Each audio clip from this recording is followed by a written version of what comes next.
আপনার জন্য এবারের প্রশ্ন,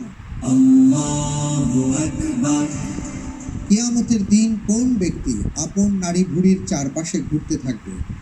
এ, যে খাবার অপচয় করে, বি, যে হারাম ভক্ষণ করে, সি, যে অন্যকে আমলের কথা বলেও নিজে আমল করে না, ডি, যে সত্য সাক্ষ্য গোপন করে।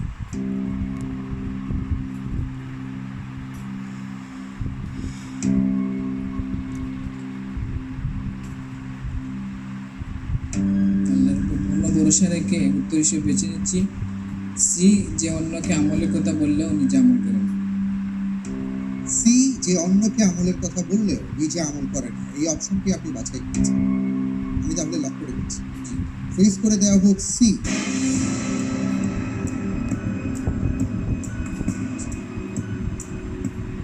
আপনি যে উত্তরটি দিয়েছেন ভাই, আপনার উত্তরটি আলহামদুলিল্লাহ সঠিক উত্তর। মাশাআল্লাহ, মাশাআল্লাহ, মাশাআল্লাহ। জি, আল্লাহ রাব্বুল আলামিন আমাদের সবাইকে হেফাজত করুন। প্রিয় দর্শক, অত্যন্ত ভয়াবহ একটি কথা আমাদের সামনে আছে। আমরা আল্লাহর কাছে পানা চাই এমন ভয়াবহ কাজ থেকে, যে নিজে আমলের কথা বলবো কিন্তু আমি সেই আমলটা করব না। যদি এই কাজ করে থাকি তাহলে কিয়ামতের ময়দানে এই ভয়াবহ শাস্তির সম্মুখীন হতে হবে।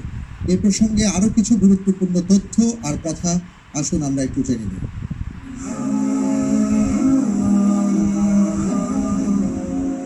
অন্যকে ভালো কাজের প্রতি আহ্বান করে নিজে সেটা না করা আল্লাহর নিকট অত্যন্ত গর্হিত কাজ। এই কাজকে আল্লাহ তাআলা বড় ঘৃণিত কাজ বলে অভিহিত করেছেন। কোরআনুল কারীমে ইরশাদ হয়েছে, হে ঈমানদার ব্যক্তিরা, এমন কথা তোমরা কেন বলো যা তোমরা নিজেরা করো না? আল্লাহর কাছে এটা অত্যন্ত গর্হিত কাজ যে তোমরা এমন কথা বলে বেড়াবে যা তোমরা করবে না। আল্লাহ সুবহানাহু ওয়া তাআলা আরও ঘোষণা করেছেন, তোমরা কি মানুষদের ভালো কাজের আদেশ করো এবং বাস্তবায়নের সময় নিজেদের কথা ভুলে যাও? অথচ তোমরা সবাই কিতাব পড়ো, কিন্তু কিতাবের এ কথাটি তোমরা কি বোঝো না? বিষয়টি বর্তমান সময়ে খুবই প্রাসঙ্গিক। অন্যকে উপদেশ দিয়ে নিজে সে ব্যাপারে উদাসীন হওয়া এখন আমাদের মজ্জাগত স্বভাবে পরিণত হয়েছে। অন্যকে উপদেশ দেওয়ার মাঝে আমরা একটা আনন্দ উপভোগ করি, অথচ এটা আমাদের চিরশত্রু শয়তানের কাজ।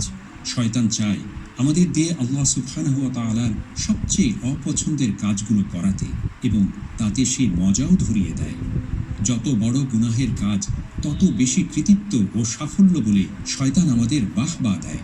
জিনা, ব্যভিচার, নাচ, গান, সুদ, ঘুষ, মিথ্যা, জুলুম, মোট কথা সমস্ত পাপ কাজকেই পরম আনন্দ ও প্রশান্তি লাভের উপায় উপকরণ বলে আমাদেরকে প্ররোচিত করে শয়তান।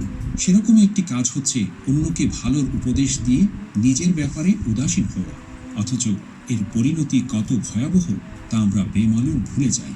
রাসূল সাল্লাল্লাহু আলাইহি ওয়াসাল্লাম বলেছেন, কিয়ামতের দিন এক ব্যক্তিকে আনা হবে, তাকে জাহান্নামে নিক্ষেপ করা হবে। সেখানে তার নাড়ি ভুঁড়ি বের হয়ে যাবে এবং সে তার চারপাশে এমনভাবে ঘুরতে থাকবে যেমন গাধা তার চাকির চারপাশে ঘুরতে থাকে। তখন জাহান্নামীরা তার কাছে একত্রিত হয়ে বলবে, ও হে অমুক, তোমার এ অবস্থা কেন? তুমি তো দুনিয়াতে আমাদেরকে সৎ কাজের আদেশ এবং অসৎ কাজে বাধা প্রদান করতে। সে বলবে, অবশ্যই, আমি দুনিয়াতে তোমাদেরকে সৎ কাজের আদেশ দিতাম, কিন্তু আমি নিজে তা করতাম না, আর অসৎ কাজে বাধা প্রদান করতাম, অথচ আমি নিজেই তা করতাম। মিরাজের আলোচনায় আরেকটি হাদিসে রাসূল করিম সাল্লাল্লাহু আলাইহি ওয়াসাল্লাম বলেছেন, আমি মিরাজের রাতে এমন একদল লোকের পাশ দিয়ে অতিক্রম করেছি যারা আগুনের কাঁচি দিয়ে নিজেদের ঠোঁট কাটছিল। আমি জিজ্ঞেস করলাম, হে জিবরিল, ওরা কারা?